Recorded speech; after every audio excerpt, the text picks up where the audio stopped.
Welcome. I'm J. Michael Silver, and this is Foundational Steps, a show where I talk with people about the choices they make to get where they are in life. In this episode, I'm talking with Alexa Darrin. Alexa has an amazing story that includes UCLA Law School, starting a band, becoming a director, and following Rick Fox around, yes, that Rick Fox, for over a year. She gives us a sneak peek into what's next. I don't want to ruin the whole episode for you here. Stay tuned. Make sure to check the show notes for Alexa's new business, and timestamps for everything that we talked about are below. Please support the show by leaving a comment or a review. I'd love to hear your thoughts. And check out our affiliate links for cool things you may find interesting. Enjoy our conversation.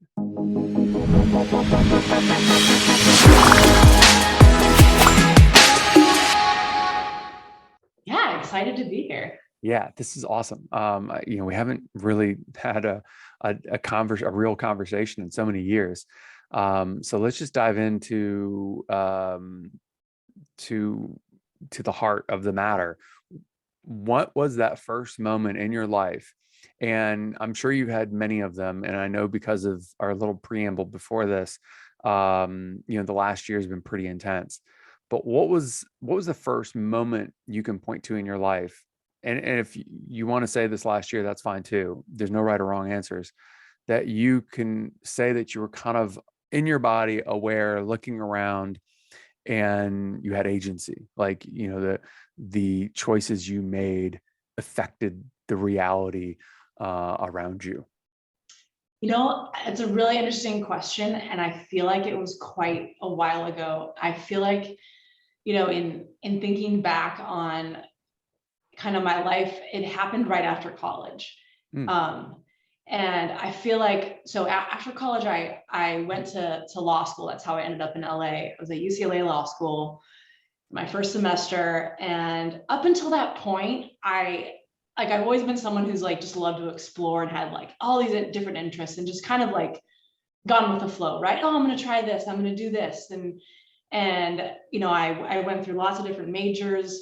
I mean, law school was even like this very last minute decision where I just like took the LSAT on a whim.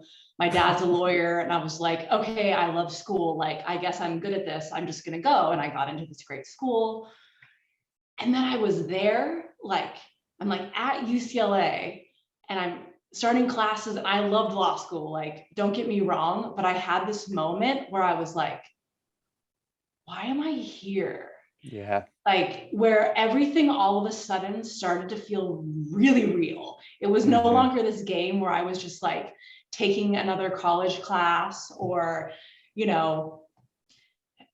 starting a new hobby or whatever it was. I was like, wow, like this feels like really like heavy and nothing's really permanent, but as I'm, talking to other students and you're kind of seeing your life, like you're seeing this lane that you're kind of getting funneled into. And I was like, I don't know why, but I don't think I'm supposed to do this.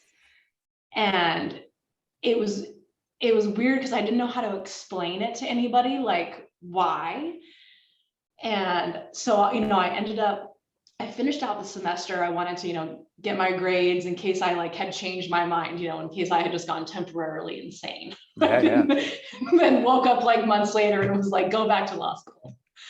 No, that's such a big moment. And I mean, taking precautions like that is almost necessary to satiate the old you or the you prior to that kind of experience, because otherwise it's almost like disrespecting all the choices and kind of where you're coming from, not to kind of like, well, just in case, I'll just get my grades and make sure. So it's very much me. I very much like to follow my intuition, but it's like, let's consult the logical side of my brain for a second. Let's just like balance that. So yeah, and so I feel like that, and not that I've like always, been very awake and made conscious decisions, but I do feel like,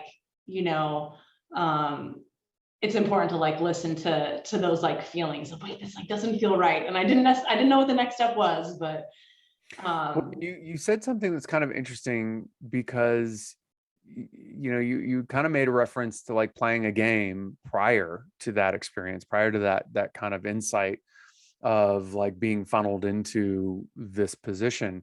So prior to that, would you say that you weren't taking life seriously, or you didn't have like a weight about life, or like how would you describe, you know, childhood and pre-law school decisions and choices? Well, I mean, from like a very young age, I was like always very serious about like learning and school and goals. And, not that I Mhm. wasn't like taking things seriously, but I didn't necessarily see like the long-term effects of it. It was like, these are, my goals for the year. This is what I want to do, or I need to, I want to learn how to do this thing.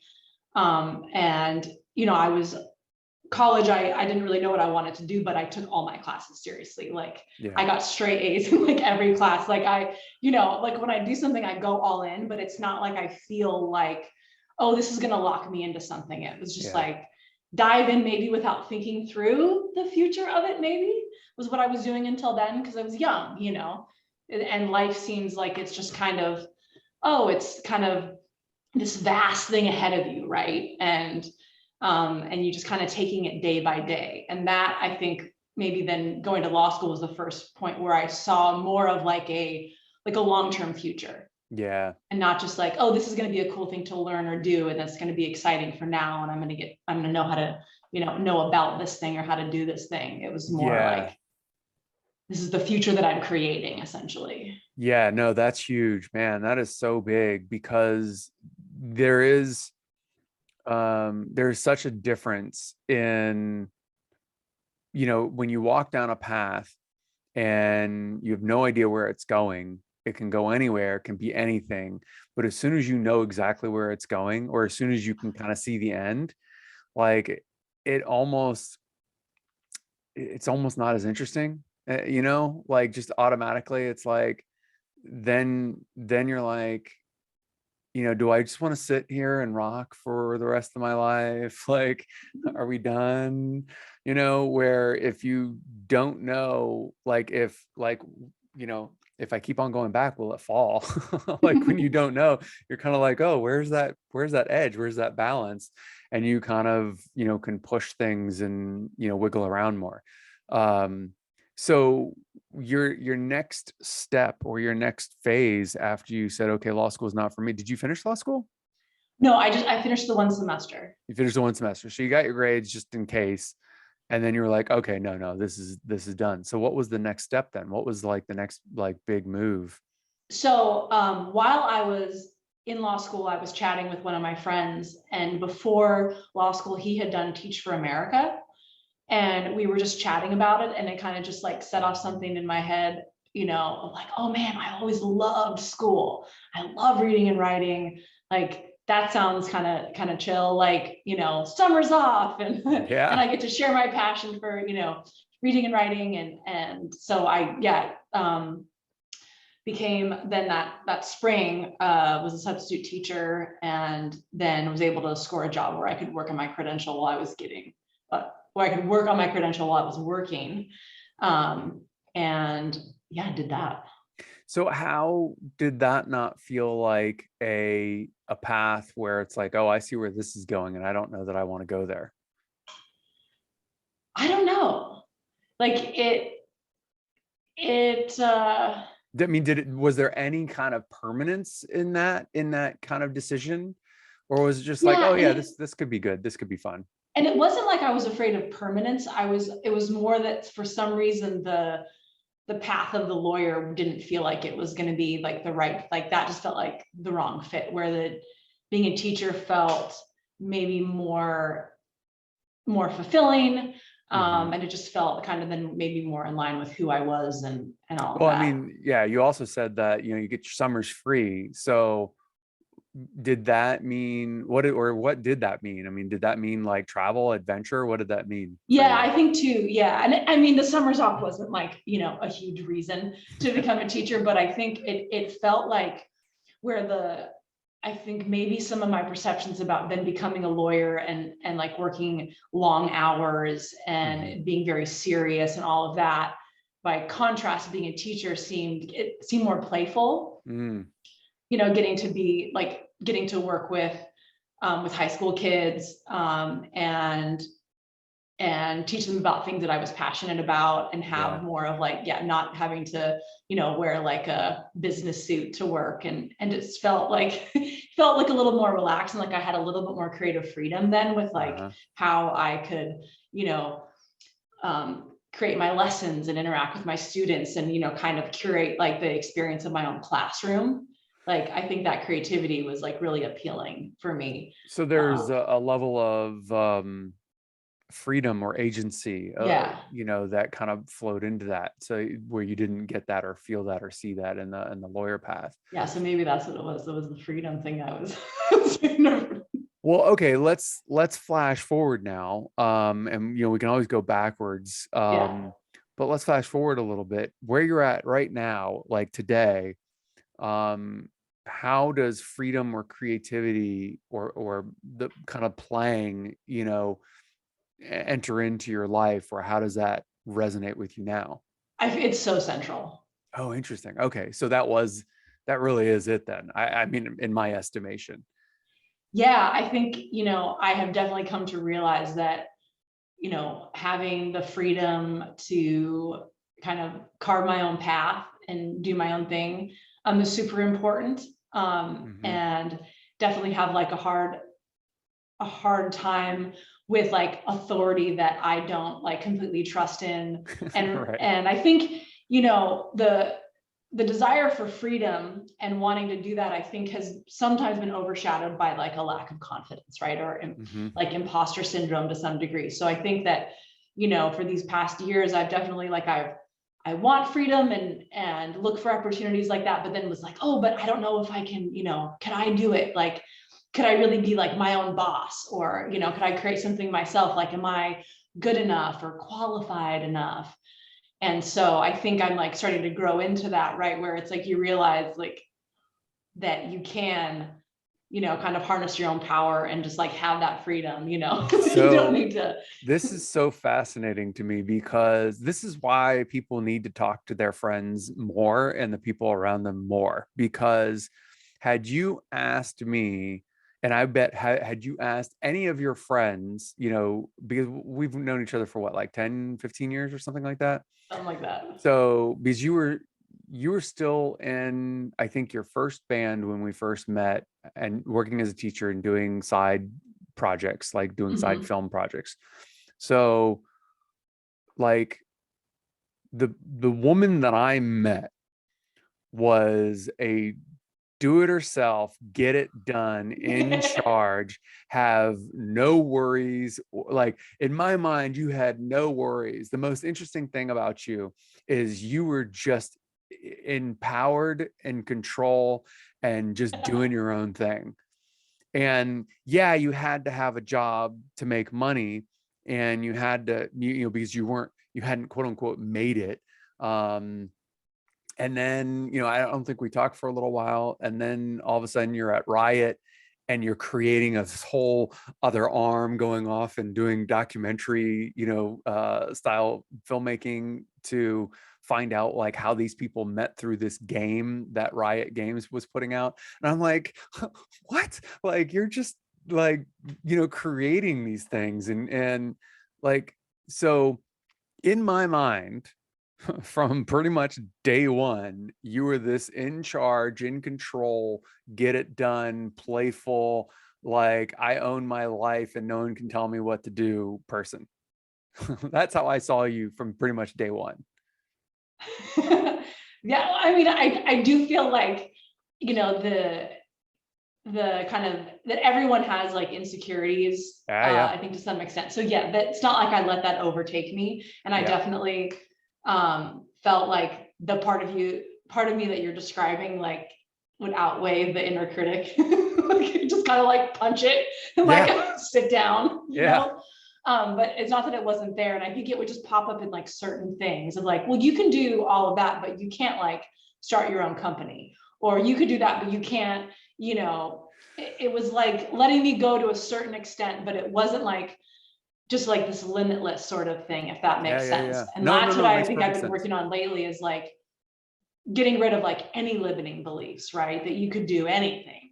Okay, so I just want to recontextualize this because and maybe I'm completely off base, but is it possible that slowing yourself down, or these limiting beliefs of, well, you can't do that, or you can't do that, at different places, were just some part of yourself trying to slow you down so you could learn what you needed to learn to get That's to a the next great point.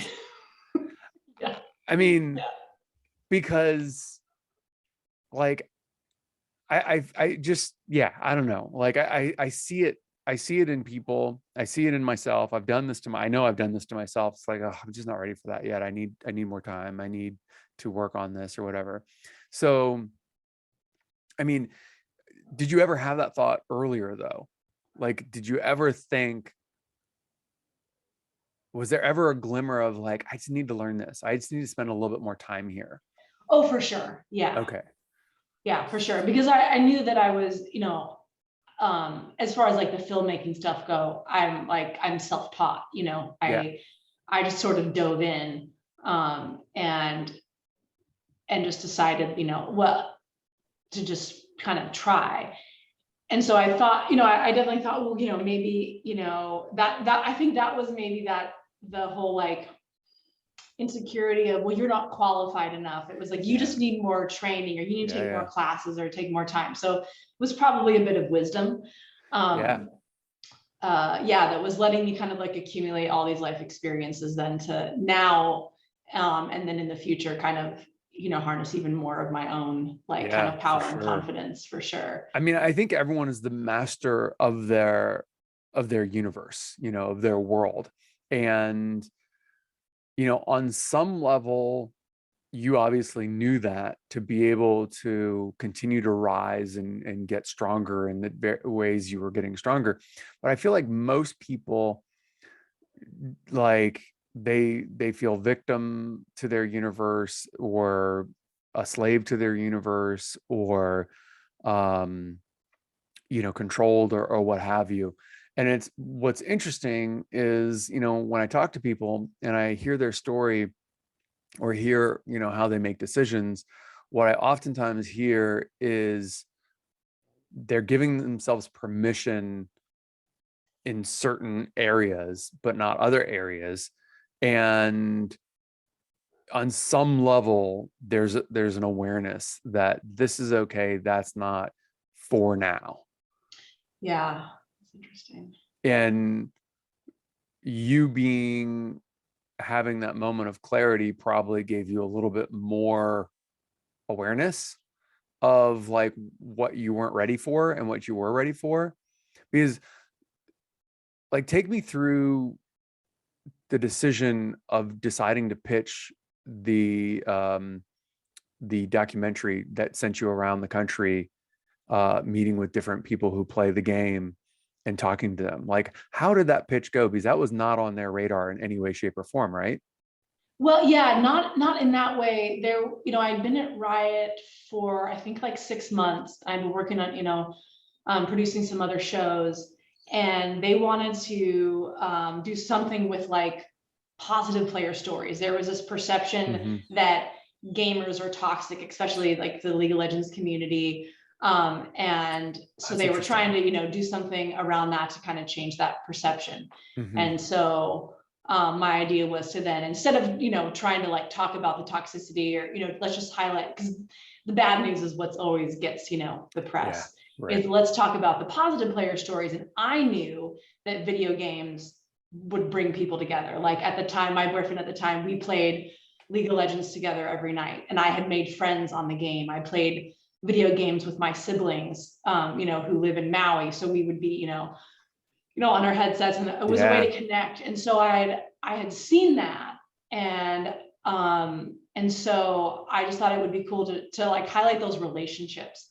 And so I basically just, they wanted to do that program, so I just pitched, that we would do a few different documentaries, they didn't want to do long form though. They was like, okay, we'll do like a little 5 minute, we can like film some players and, Yeah. do this thing.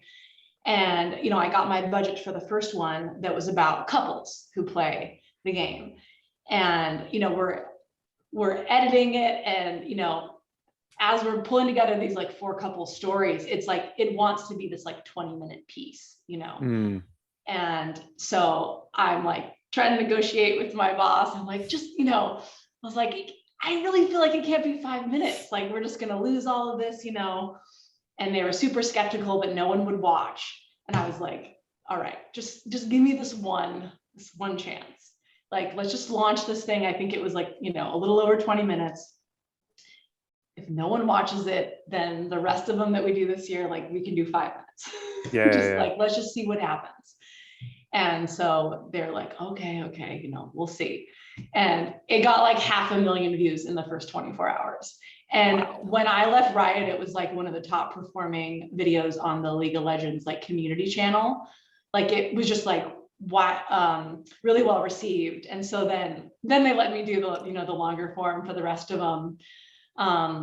So it was kind of like this evolving process. And then I found out, Rick Fox was learning how to play like with his son to bond with them. And so his kind of ballooned where it was just going to be a little piece, maybe of like a one about sports, like Mm-hmm. more traditional sports players and who play video games. But his story just kind of expanded, and we filmed for like a year and a half of him kind of diving in, ended up, buying a team and all this Wow. stuff. And so it definitely was like, it evolved, over Rick the Fox is such a nice guy too. I was actually in yeah. acting class with him 20 years ago. And we did a few scenes together in class and everything, and he was just such a nice guy. So I have to imagine that makes it a lot easier to work with him and kind of develop that. Once you're kind of on the inside with him, I have to imagine that was just such an easy, organic, process. Yeah, and he's such an inspiring speaker. That came like the first day that we filmed it, where he went behind. We kind of went behind the scenes with one of the professional League of Legends teams who were that his son was a fan of, and they were in like the finals to qualify for like the World Championship. And a longer tournament. And so we brought him backstage, and I had the cameras back there, and he was gonna give him like a pep talk, right? And I had no idea what was gonna happen. Yeah, yeah. And he's just like gives this amazing inspirational speech. And then this team, who they were the underdog, they go to win the game, right, and qualify. Hmm. And so yeah, it was like, oh man, that moment I knew, I was like, this is gonna be a really cool story. Like, there's Yeah. something kind of here, this like intersection of these athletes that we look at who inspire so many people, and then their connection with esports and these professional video game players that a lot of people don't know about, but who are training just as many hours, Oh, yeah, if if not not more. more. Yeah. Yeah, and really like diving in. It was that was really cool. So that was definitely, I think, overall like this evolving process where I kind of pitched the overall idea, but I had to build on these like successes and kind of go with the flow of these stories as the program expanded over a couple of years. And Mhm. I mean, that was another thing where I was, learning how to do it as I went. And I worked with this amazing documentary director, when we started out for the first one. And I basically told him, I was like, all right, I want you to teach me how to make documentaries. Like, I love your work and I want to make these with you, but like, I want us to collaborate and, Yeah, and that's it amazing. was amazing. So I worked with him on all of them. So I really got to learn from him too as we went, and slowly kind of take over more and more as we went on through the couple years doing it. So, uh, all of that came out of trusting your instincts. I mean, it really wouldn't have happened had you not had the instinct to pitch right on the initial documentary and say, let's try this, let's do this. And then you had to stick to your guns, when it was not gonna be 5 minutes. This really needs to be 20 minutes. This is the story. Like, and it's compelling. So let's go with this. So where did what at what point in time was it the law school thing? Was it something from earlier in childhood where you were, because obviously you did it with law school as well, where you heard that inner voice, you heard your instinct saying, no, this is a 20-minute story, this is not a 5-minute story, and we need to do this. Help me help you, get this right, for your audience, for your people. Like, that's a massive win and a massive risk, when you're working for someone, to say, no, I've got to trust my instincts. I know you're the boss, but we've got to do this my way. Like, so where did that come from? Where did that strength come from to listen to your inner voice, to listen to your instinct? I, I don't know. I mean, I've definitely, been like a little bit strong-willed my whole life. It's a good thing. But I felt like, at this point, it didn't feel like there was a lot to lose by taking like Yeah. that risk. It was like we had already shot the footage. It's not like I was asking for more money, Hmm. or it was super controversial. So it felt like, because I knew that like this was the story and I just had fallen in love with this documentary, that it was like I didn't see any reason not to do it. And Yeah. so it was just that sheer like passion for it, I think, that was like made it really impossible for me to just like be like, okay, they just said 5 minutes, I guess, I'll just sit here and be quiet about it then. Well, I, you know, does that relate, or how does it relate to um saying no to law school? Because for me, and the way my mind works, it's the same thing. It's like you saw that was not the path. You saw the path and you said, nope, that's not the right path for me. And most people would see that as a huge risk. Like, you just spent all this money, you acing your classes. Like, God, it's such a huge risk not to follow through. I think most people would think, um that's kind of why not get your law degree if it's so easy and you're enjoying it? Like, why not just follow through? Yet, and your father's a lawyer, so it's in the family. So, like, that's another moment to me where it sounds easy for you, but I don't know that it would have been easy sounding to anyone outside listening. The way you broke down, well, it didn't require any more money, there's lower risk. That makes sense. That's a good rationalization of why it was easy for you. But you still had to listen to that voice, and you still had to be comfortable speaking up. So, does that relate? Do you see any resonance with the yeah, law yeah. school thing? And I don't know where that comes from. I mean, I also feel like it's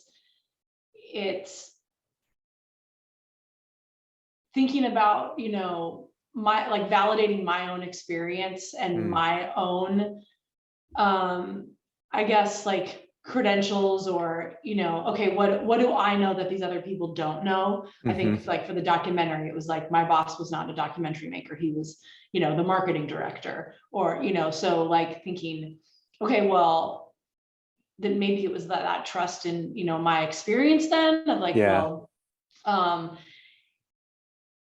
and I think that, I'm not sure how this relates, but I've talked to a few people about this, about why have felt like okay with like just jumping in and trying things, like, and kind of doing things with like music and comedy and all of this. It's like, I think I'll like notice, I will see other people that are doing it and maybe not doing a great job. And it's like, well, if they can do it, if they feel that they have the right to do that, then why shouldn't I have the right to do that? Like I was at like an open mic in LA. This is like way early on. It was like a music and comedy open mic. And some of the comedians they were horrible. It's like, of course, open mics in LA. And I was like, Yeah. these people, they felt like they could take up space Hmm. and could get up there and do it. So why can't I? I have Hmm. every right then to like give it a shot. And that's definitely what fueled me with music and comedy, saying like, well, yeah, I can give it a shot. Like I That's could an probably do better awesome. than that person. And so just like kind of being aware of the people around me and like, why am I going to think that they're like better than me or more qualified to make this decision or do this? And that knucklehead can do it, so can I. Yeah. I mean, I think that's, God, I think that's just a really amazing way of looking at things, because I hear a lot of people say, like Elon Musk is a big kind of hot button person, whatever, these days, and he probably will be for many years to come. And I feel like more often than not, people talk about, oh, he's so unique and no one could do that. But if you read Peter Thiel's book on entrepreneurship and building businesses, and he was Elon Musk's partner in PayPal, he describes Elon as a salesman, as a Jedi salesman. He just has the ability to get you to pay him to paint his house, kind of thing, and I found that really interesting, because it's not that he's not super smart. There's a lot of smart people. It's not that he can't do the engineering, but there's a lot of people that can do the engineering. But if you really look at what he's doing, is he's getting other people to do their best work.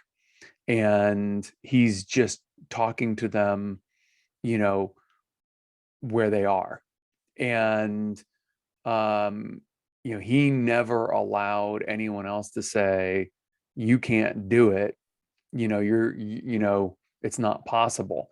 And I feel like, he must have done something similar to what you were doing. He was looking at the people who weren't doing a great job of building rockets or cars or, integrated pay systems, digital pay systems, and said, I think we can do better.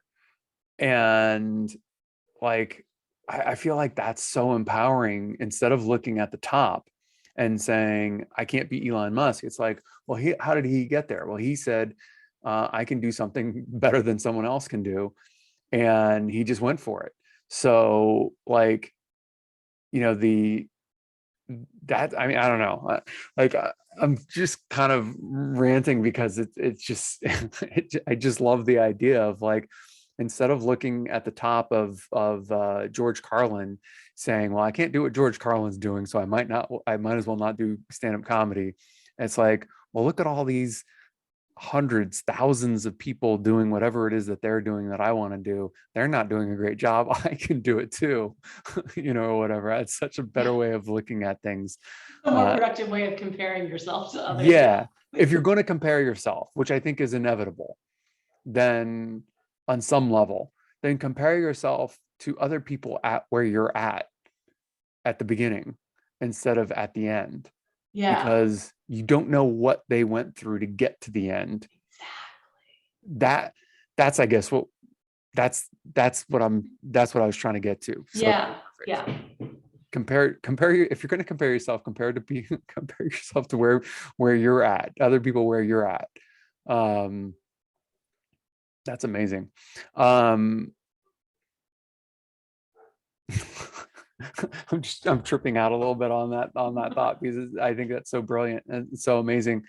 The way you did that, so moving forward in life, or any point in time in your life, have you always had that perception, do you think? Has that always been kind of a... Yeah, I mean, I think to some extent, yeah, because I've definitely never been afraid to try things, like to take classes or to challenge myself, to explore different hobbies, and not entering it being like, I'm going to be the best at this, but being like, yeah, this sounds interesting. Like I can give this a shot and like just have fun. That has definitely just been a part of my person, that exploratory part of my personality,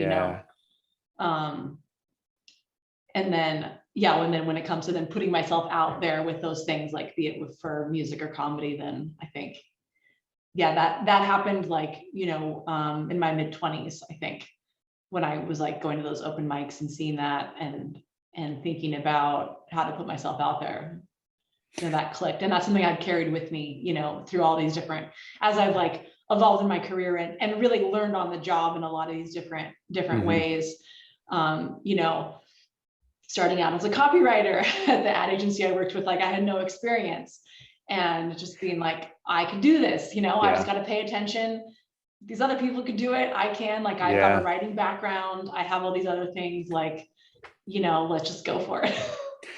That's so interesting. And it's such a divergence from everything else you've done going to be a copywriter. I mean, you're starting all over again.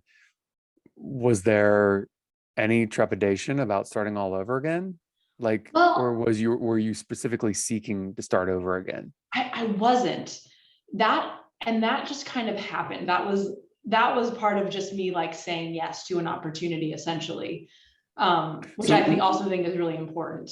so was that just, so you didn't pursue that then? That was just No. something that someone offered you. Hey, I think you'd be good at this. Yeah, so I was working on a script, Hmm. and I just kind of was getting towards the end of this TV pilot, and had taken some time off after leaving Riot. And someone who I'd worked with at Riot was freelancing at this ad agency, Mm. and he was like, "Hey, they need a writer." And I was like, I don't want to work right now." And he's like, "No, really, they need a writer. You should check them out." And they were 10 minutes from my house in LA, which, like LA, like everything is always Yeah. far away. I'm like, wow, 10 minutes from my house. Like, I'll just go in. And I went and I met with one of the executive creative directors. They were interested in talking to me about more documentary, like filmmaking and stuff. But during, and I was there and getting a tour, the Xbox team, they needed a copywriter. Hmm. And they knew I worked at Riot. So we had this impromptu interview in a conference room. It was me and these 4 guys on the team. And they were like wanting me to start the next week. Wow. And so it was freelance. And I was like, let's just test it out and kind of see. Yeah. So it just kind of happened. And then while I was doing that, then I moved, another team, they needed an associate creative director. And so I ended up, then going on with that team on a more permanent thing. But it was more just like, again, just like saying yes, and you're like, oh, I'll just go check this out and see, just see what happens. It's so interesting. My father has I don't know how a saying, a philosophy, but it's something to the effect of, who am I to tell them that I can't do what they think I can do? Because he looks at his life as a series of opportunities, where people thought he could do whatever. And so he's like, all right, well, I'll figure it out. And he had no idea what he was doing when he was raising money, raising millions of dollars for like the Kidney Foundation or whatever. And he would walk into an office and give a presentation. Like he's the first to admit that he had no idea what he's doing, but he just figured it out. Because who is he to tell someone who's the expert, the boss, the board of directors, they believed in him, so why shouldn't he believe in himself? And I feel like that's your experience with the ad company is a perfect example of that. Someone said, no, you'd be good at this. And so, like, on some level you're like, I guess we'll find out. Well, and I'm just remembering also, like, a part of that day, and this was so wild, is that, I had been meeting with the executive creative director and this other, this female creative director who, she was kind of in and out, and she was giving me the tour Mm. when, when then the head of the Xbox team said he wanted to chat with me. And so we finished the tour, and she takes me to the room where I'm going to go interview with this panel. And she kind of like, it was kind of like she was pulling me aside, and she was kind of whispering, and she goes, if they ask you if you can write for social media, you say yes, of course. She gave me like this mini pep talk. Wow. And it was like, it felt like surreal. Like I felt like it was this Yeah. angel, like, mystical thing, like coming Here's in the at like, cheat code for the mhm. game, or the answers to the test or whatever. Yeah, where she was, like, it was like giving me this blessing of like, you can do this. And then she just like went off, and I was just like, okay. Did you ever Oh, work under her or work with her after yeah. that? So then after we started, we would get lunch and stuff, and she was only there, I think, for like the first 6 months Hmm. so I'm still at the company. And yeah, I know I told her about that. We definitely chatted about it later, and she she's pretty awesome, but it was such a crazy experience. This woman I had just met, Hmm. and But just she taking saw me on something this in you. tour was, Yeah, yeah, which I thought it was so cool. And so that gave me like that extra boost of like, all right, I yeah, got this. that's so amazing. Did she tell you that there was like, did she explain herself why she gave you the cheat code? She just She, thought I could do it. Yeah, she just yeah, said she got a good feeling. yeah, that's so amazing. I mean, God, that's just so amazing. And that's so wonderful. I feel like, you know, it's one of those things. She trusted her instincts. She Yeah. trusted her inner voice. And, so often we take that for granted, when we make decisions, or when someone else is trusting their instincts. It's like so many people want to have better instincts. I hear people saying, "Oh, I don't have good instincts," or "I'm not good with that." It's like, well, maybe you are, you just don't realize it. And, I feel like everyone, though, wants to be better at trusting their instincts. So, well, maybe you should trust when other people have instincts, trust their instincts too. If their instinct is to say that you can do this job, you can do the job, trust that. Um, yeah, it's so fascinating. And so, this is the company you're still with now? Yeah. Okay. So, how long have you been with them then? Um, so it'll be 4 years in August. It's three Oh, and a half wow. years. Yeah. So this random thing that you weren't even sure if you could do or wanted to do turned into a 4-year long gig. Yeah, pretty much. That's amazing. So, God, that's so amazing. I mean, that is like the quintessential, um, kind of falling into something important and not seeing it and just trusting the universe and kind of going with it. That's such a Yeah. beautiful thing. Definitely how it felt. It felt like the universe was like, you're supposed to go here now. So, in your time in the last 4 years, what kind of things came out of that? Like, what kind of moments where it's like, oh, wow, like I learned something that I could have never learned any other way? Like, did you have any big epiphanies or moments in the 4 years of like I'm so happy to be here? Like, what was that experience like? Because staying for that long, that's a big deal.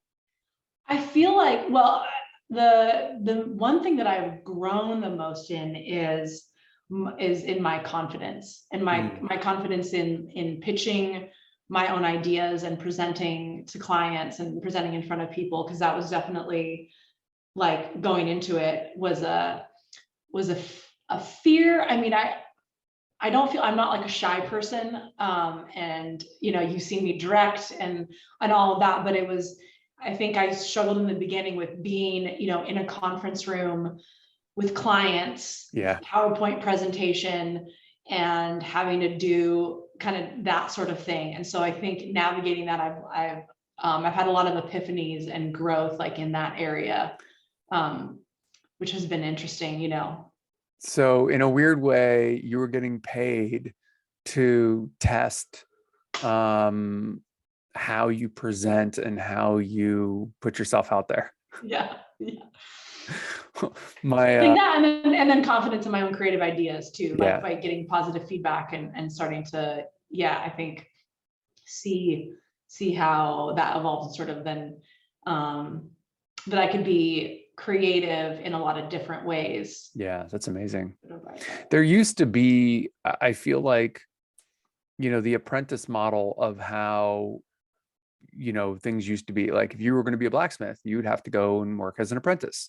If you were going to be a cobbler or a roofer or a, builder, you had to go and be an apprentice. Like there were a banker, even there were no jobs once upon a time that didn't require you to be an apprentice, and you got some sort of remittance. There was some sort of pay. There was some sort of, room and board or something.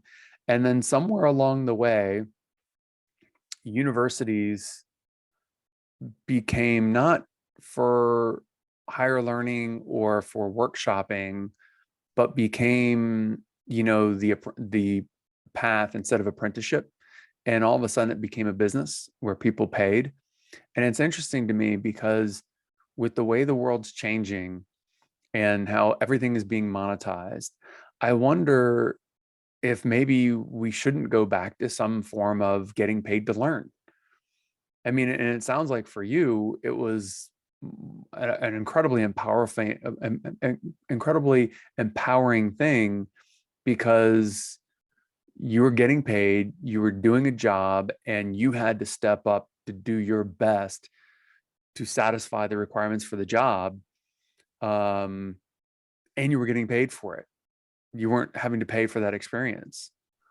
Like, and I feel like that's a more powerful, I don't know, and tell me what you think, but I feel like that's a much more powerful way of learning and experiencing your power and your growth than if you were to go to a classroom and learn the same pitching style.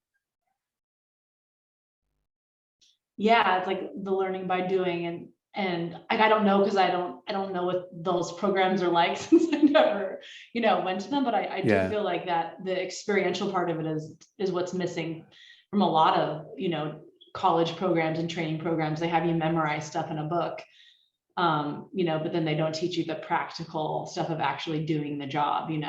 Yeah.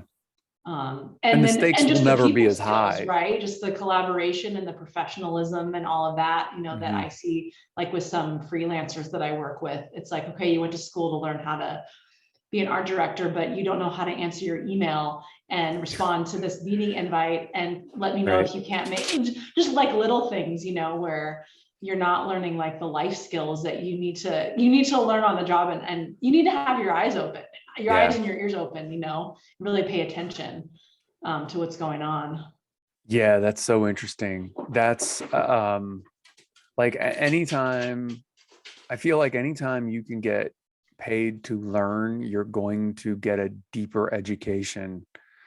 And like, I don't know how to change the world in that way, but I do think it would be amazing to bring back, you know, um, pay to learn situations, and incorporate that into the business model, for companies, because they're going to get better employees, they're going to get better workers, they're going to get more dedicated employees, because even if you don't stay at your current company, like, there is a relationship there that's going to transcend whatever was there if you were just some random person that they paid, came in, you did the job, and then you left. It's like, no, it's just another gig.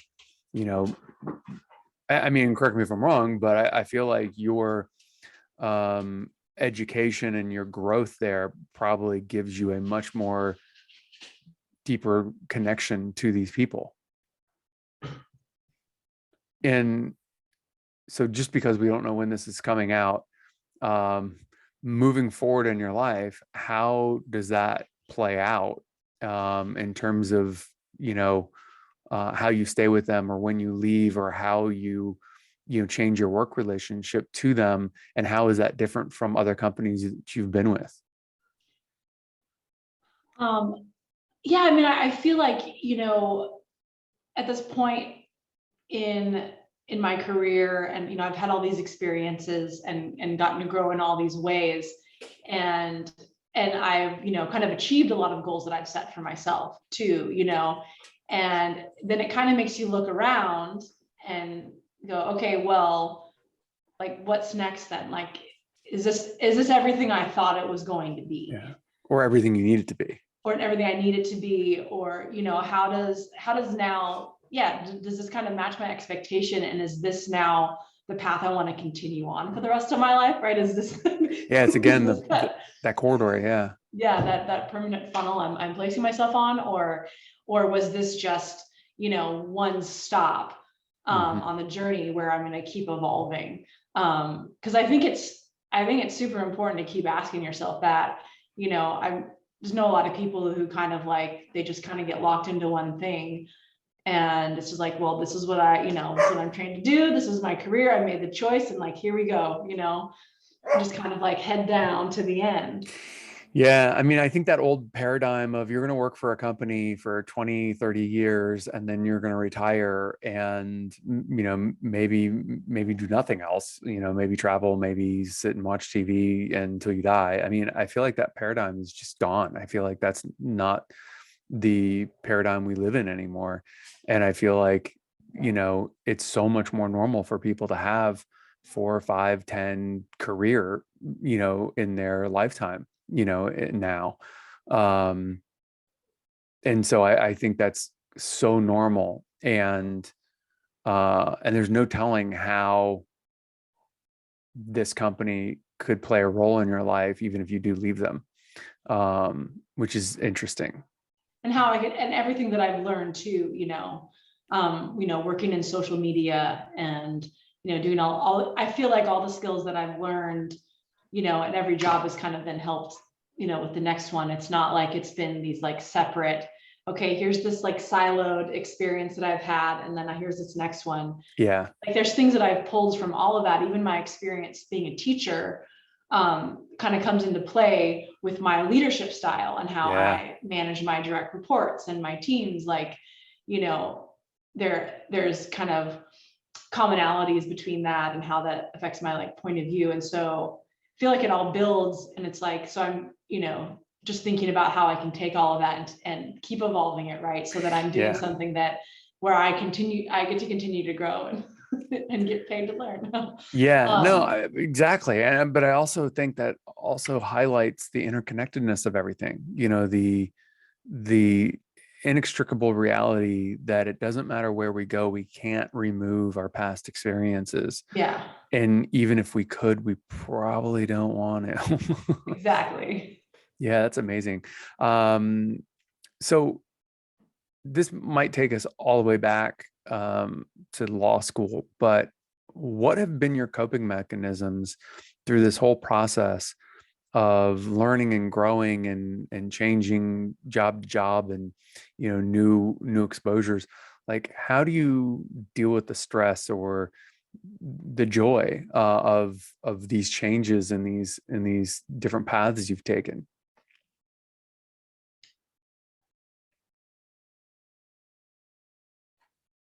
I feel one coping mechanism, I guess, has been like having good mentors. If Yeah, that actually qualifies. so you can talk to people. Yeah, I feel like I have been super lucky to have had, mentors throughout my journey who have been there to kind of ground me, to give me advice, and to make me think like, okay, well, if this person believes in me, then I can keep going. I think that Yeah. that has been like instrumental. My very first like writing mentor back, we've been friends for now 15, 17 years.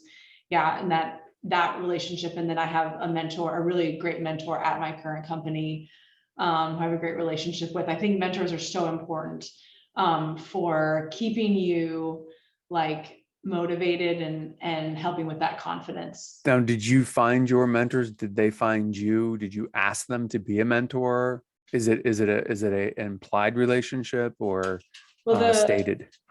um, my current one, yeah, I mean, because he was the executive creative director that I met that first day, and Hmm. then we just kind of hit it off, and then meet, had been meeting every couple of weeks, and he kind of was like offering to be my mentor. My first mentor, my first writing mentor, I asked him, like I Nice. had seen him do stand up at UCB.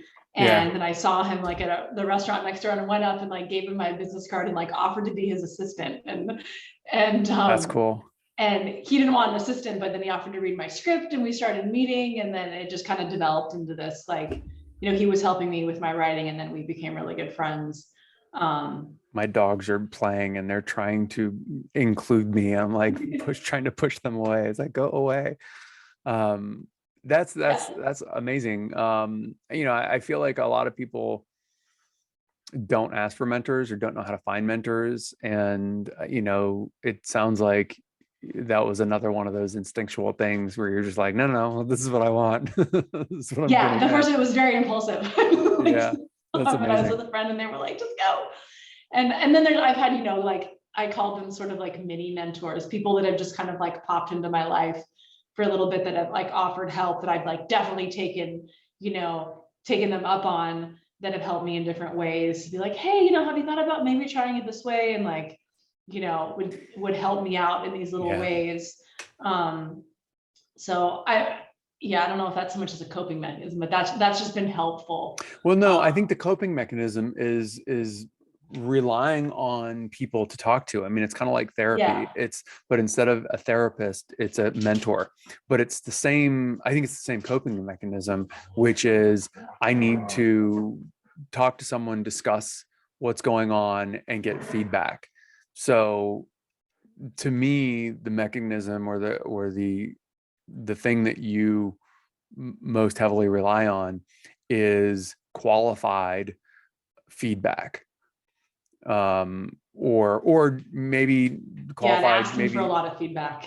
yeah, or maybe just in general feedback, because I would imagine, because you're smart enough, because you have a lot of experience, even an unqualified person can probably give you a perception. Like, go away. Can give you a perception that is, because it's outside, it would probably benefit you, I'm guessing. So do you Yeah. have, other than feedback, which is amazing that you've been able to find it, and instinctually knew that's what you needed, were there any other, some people use exercise, meditation, Yeah, definitely breathing? both of those things. I've exercised regularly since I was like in high school. So I feel like, being healthy has always been important, but meditation in particular, Hmm. which is something I did on and off and struggled with for a while, and then, started to get a hang of it. And that has been something that I feel like has helped to ground me and to allow me to hear my intuition and just kind of like quiet the clutter, right? I just feel like more balanced from Okay, that. so two separate things that, um, on the physical side first, was the exercise tied to a sport, or was it just exercise because you knew your body needed some activity? In high school, it was tied to sports, Okay. because I did water polo and taekwondo. And I was like competing in like taekwondo. And so I was doing Nice. a lot of training. So that kind of, from a Was young it age, kind of, was it Olympic style, yeah, or Olympic yeah, style sparring and nice. forms. And then throughout college, it was just, then I just, would do just different exercise just to keep in shape. I wasn't doing Yeah. sports. Yeah, I did Olympic style, junior Olympic style taekwondo as well, and it was amazing exercise and discipline and everything else. I imagine there had to have been a big draw from the level of discipline that you have to have in studying. Yeah. Yeah, and that probably carried through, and also your confidence, because martial arts is, and that's the reason why my parents put me in it when I was a little kid. Started studying martial arts, is because it's a huge confidence builder in just the most general way. Um, do you still do any kind of martial arts? No, I don't. I did Do a you little bit take, on and off in my 20s, yeah, but yeah, I was super into it. I mean, I was training like 3 hours a day in high school and junior high, that's like awesome. running and doing weights and all different types of training. And yeah, it did instill a lot of discipline, um, in me, I think. And then, yeah, the confidence, when you have those successes. Yeah, and you also don't worry quite as much about your physical person, because you're like, I can kick him in the head, I can kick him in the nuts, I can kick him in the Yeah. knees, whatever. I mean, that definitely helps, I think. Um, and then, so your physical routine now, is it tied to just kind of the general discipline for being physically aware and capable, or has it taken on a new form, like yoga, or cycling, or running, or anything like that? So there's a nature trail that near my house that I try to walk most days. And so being out in nature for me is also like really Yeah. grounding and therapeutic, getting that fresh air. And so I feel like, and a lot of times my husband will join me, and, that's a chance to chat That's about kind of awesome. what's going on with us. And so I find that is definitely therapeutic for sure. And then I mix in yoga and kind of Pilates and body weight type stuff at Mix it home. up. Yeah. That's amazing. Random factoid: Johan Hari, a journalist, wrote a book on connection and mental health, and an amazing book. And he said, in doing it, because he was on like 14 antidepressants at one point in time, and he got off all of them. And in research for the book, he found that nature, just looking out a window at a green field and tree, had a higher efficacy to reduce stress and anxiety and depression than any medication that he looked into at the time of writing the book, which was, I don't know, maybe 5 years ago or 10, within the last 10 years, which is amazing. Like, it has a higher efficacy than any SSRI medication or what have you. Yeah, nature is incredibly therapeutic. Yeah, people don't realize. Yeah, how powerful it is. Just go to your park. Go to the park, man. Get outside. Yeah, Yeah. just get outside, feel the wind, just absorb it for a minute. Okay, so meditation is something that a lot of people find to be so esoteric and so kind of woo-woo. And there are, like, running can be meditation, journaling can be meditation, anything can be meditation. Yeah. So how did you find meditation, and what do you consider meditation, or what is your practice, meditative practice? So that you asked a few questions, so I'll try to. Yeah. So I think how I found it was kind of slowly in different ways. Mm, Kind of using, like, the Headspace app and different guided great meditations, app. and Yeah. like the master class on mindfulness and meditation, like kind of different ways. Hmm. And I think then once I realized that it's a lot of people overthink meditation and there's not like one right way to do it, that was Yeah. really freeing. Yeah. And it's really just about sitting with yourself and just like letting things be. Is kind of the core of it. I sometimes, meditate in silence. Sometimes I do guided meditations if I'm wanting to kind of harness a particular feeling, or, Yeah. engage with a different visualization. Then I have, some that I really like, but it's, yeah, just kind of trying to focus on the breath and just being there and just kind of letting thoughts come in and out and just kind of releasing stuff. And I That's think awesome. that just the slowing down, honestly, the slowing down and being with yourself, like not on your phone and not with other people and not feeling the demands of like the day, that's Yeah. really the core of like the benefit, right? So if Hmm. that means you want to listen to music, then listen to music. If that, whatever it is, I like to burn candles or do aromatherapy or stuff like that. Yeah. But yeah, it's that just like the slowing down and being with yourself, people don't take the time for, and that, can start to just like open up kind of epiphanies and thoughts about things and how you want to take your life, that I think is really important. Yeah. I think it can be scary if you've never done that before, but that's where I think some of that confidence probably comes in, for you to makes it easier, because when you slow down, you definitely feel yourself. You feel what's going on. You feel how you feel.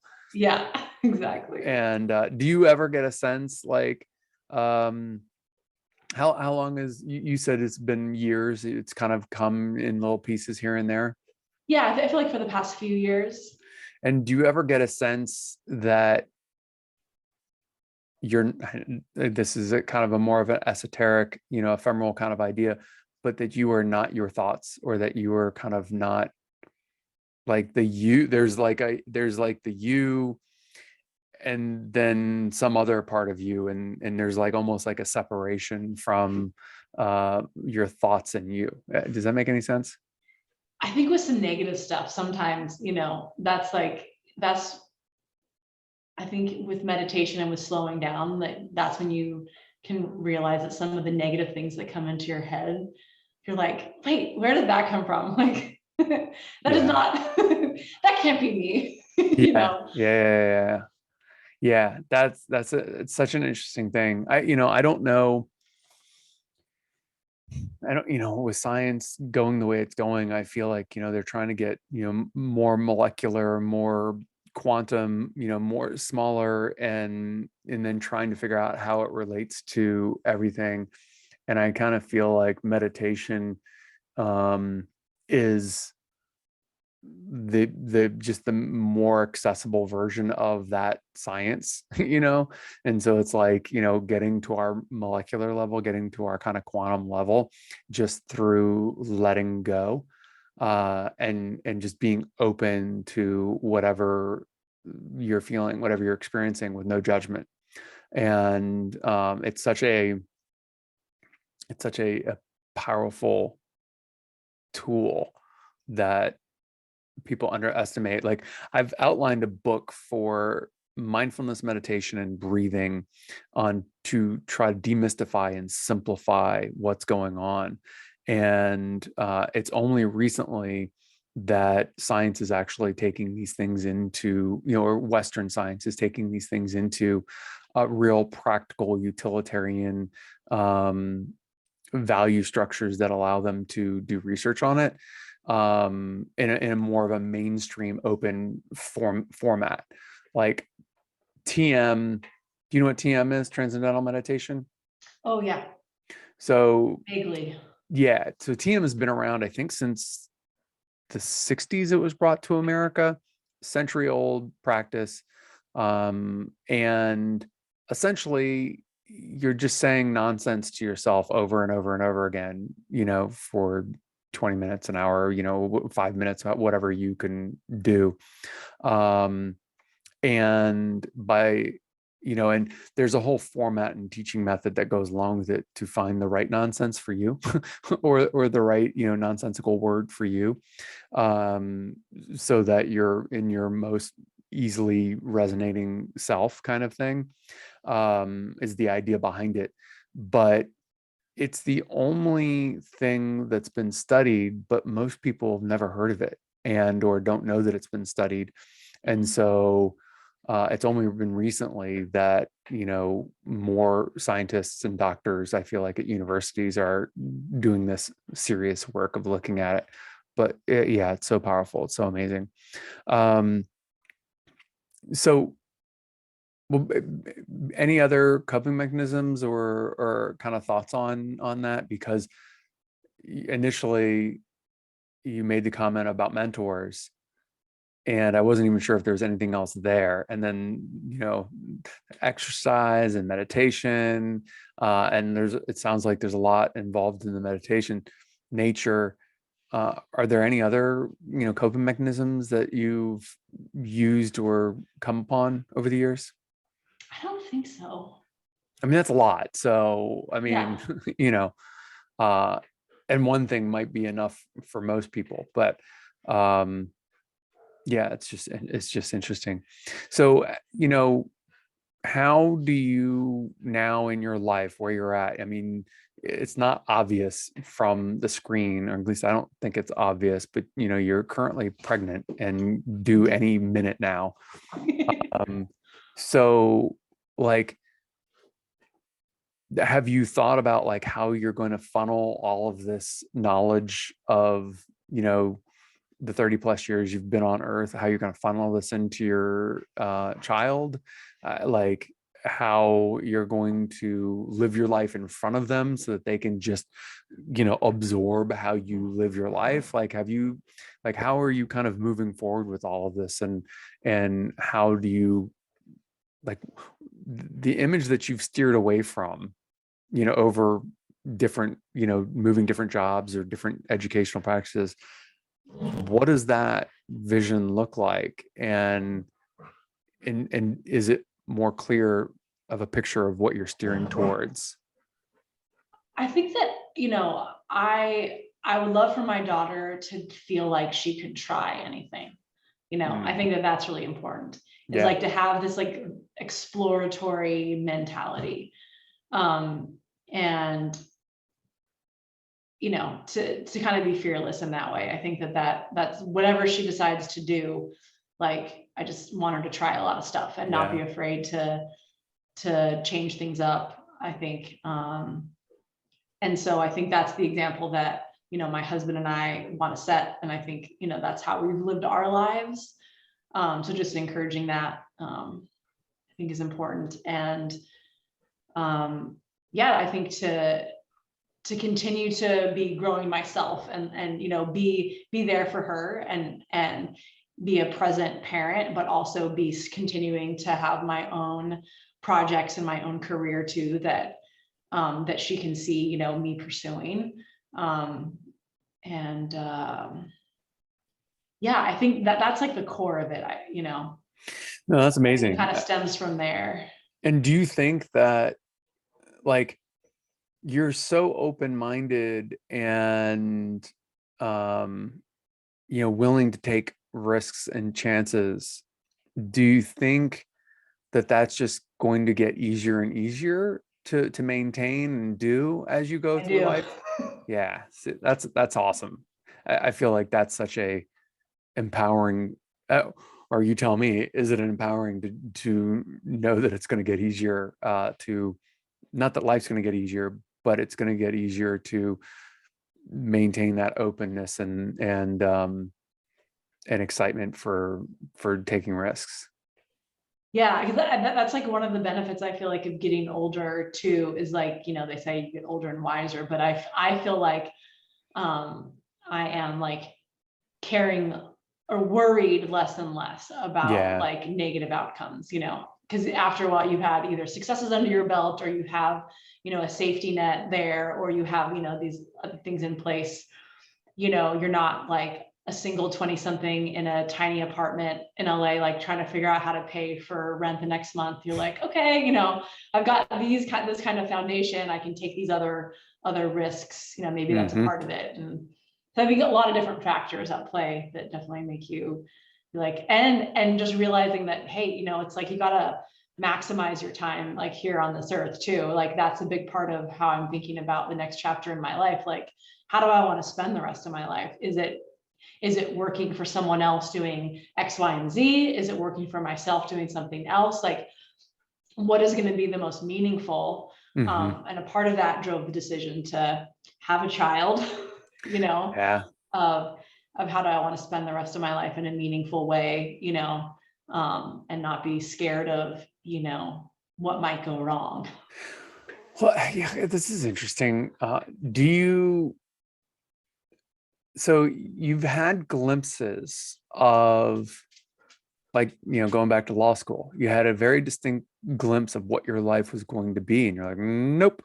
So, as you move forward, for you, do you look for a glimpse of what it could be to steer away, or because you like the playfulness and the unknown, and like, does that make sense? Like, how do you, like, when you think about, like, people talk about manifesting, like, it's such a common word these days, and it's so ephemeral. So, like, if you were just going to snap your fingers and create the world, it almost sounds like you don't want to know exactly what the picture is, so that you can continue to kind of dance, play, and explore. Does that make sense? I think it's like, I like the balance of kind of like leaving things open. And this is something that my husband and I talk a lot about, because we both like talk about the future a ton, and about goals and how we do want to spend our time, and how things could evolve. And so I do have like, and we're big dreamers. So like, I see and feel, these like different scenarios that I'm exploring, like I can feel them playing out. Right. But I also like don't want to be like super tied to like, okay, but this is the way it's going to happen, like getting excited about, okay, this is the path I think we're on.